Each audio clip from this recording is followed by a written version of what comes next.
Have you ever wondered why triangles often feature in structures such as bridges and buildings?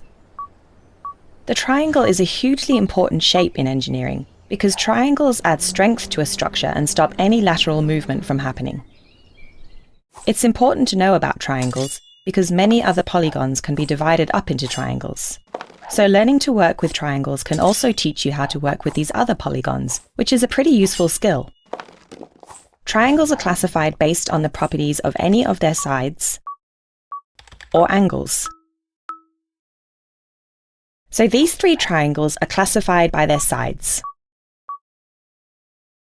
A scalene triangle is a triangle that has different lengths on all three sides. An isosceles triangle has two sides that are the same length. And an equilateral triangle has three sides that are all the same length.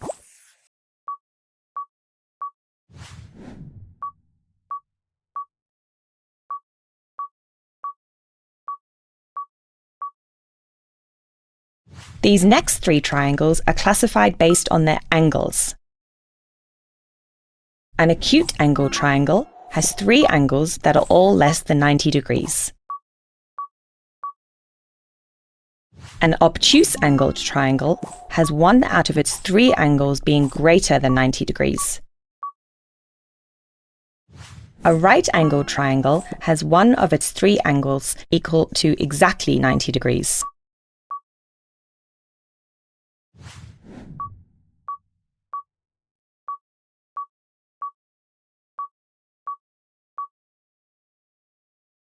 There are some basic geometrical terms that are used when talking about triangles, which you need to be aware of.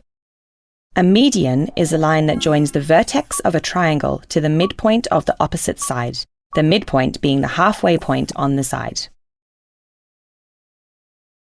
Altitude is the triangle's perpendicular height. A bisector is a line that divides an angle into two exactly equal angles. Or in other words, a bisector divides an angle in half. A perpendicular bisector is a line that is perpendicular to a side of the triangle and cuts the side into two equal line segments. So now that you're an expert on triangle terminology, we're going to look at some rules of triangles, so we can start working with them to solve problems. First, the sum of the interior angles of any triangle will always be equal to 180 degrees. That's right, any triangle. If you measured the interior angles of a number of different triangles, you would find that this is always true. Second, if a side of a triangle is produced, the exterior angle is equal to the sum of the two opposite interior angles. This means that if you extend a side of a triangle, the angle that is formed between the line produced and the triangle is equal to the sum of the two opposite interior angles. The new angle, labeled D here, is called the exterior angle of the triangle. Again, this rule is true for any triangle. Let's use these two rules to answer a question. Here is a triangle with two angles shown. So what are the unknown angles B and D? Starting with angle B. We know the interior angles of a triangle always add up to 180 degrees. For example, A plus B plus C equals 180. So in this case, we can say that 70 plus B plus 80 equals 180. Therefore, angle B is 30 degrees. Now for angle D. The exterior angle of a triangle is always equal to the sum of the opposite interior angles. So in this case, D equals A plus C, or 70 plus 80. Therefore, D equals 150. Here's a few other features of triangles which you need to make sure you know, so you have all the tools you need to answer questions about triangles. If a triangle has two sides of equal length, then the angles opposite those sides will also be equal. Of course, the opposite of this is true too. If two angles in a triangle are equal, then the sides opposite these angles will be of equal length.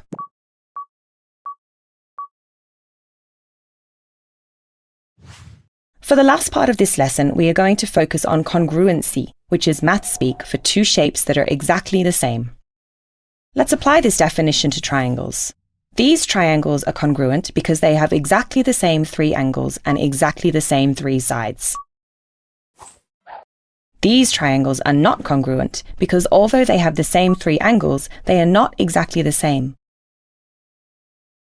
The one on the right is larger. If we can prove that two triangles are congruent, then we know that everything about them is the same, and this can help us to find any unknown sides or angles. We'll get back to how we can prove congruency in a minute, after this explanation on what we mean when we use the word corresponding when talking about lines and angles. Corresponding refers to sides or angles which have matching sides or angles in the same spot in two different shapes. For example, in the triangles shown here, the line PQ on the triangle on the left corresponds to the line ST on the triangle on the right, as does the angle Q on the left to T on the right. Okay, so how do we prove congruency? We can prove that two triangles are congruent through one of four methods. First, if two corresponding sides and an angle in between these sides, the included angle, are equal, then the triangles are congruent. As you can see, the sides on these triangles are equal, as are the angles between the two sides. These triangles are therefore congruent. Second, if two corresponding angles and a corresponding side are equal, then the triangles are congruent. These corresponding angles are equal, as are each of these sides. Because two corresponding angles and a corresponding side are equal, we know that these triangles are congruent. Third, if three corresponding sides are equal, then the triangles are congruent. Here, we can see that side BC is equal to EF, AB is equal to DE, and AC is equal to DF. Once we know that three corresponding sides are equal, we know that these triangles are congruent. Finally, if a right angle and a hypotenuse, the longer side of a triangle opposite the right angle, as well as one corresponding side are equal, then the triangles are congruent. Both these triangles have right angles, both have the same hypotenuse, and one matching pair of corresponding sides. So, these triangles are congruent too. Proving congruency is very important because once we know that two triangles are congruent, anything we know about one triangle is true about the other one too.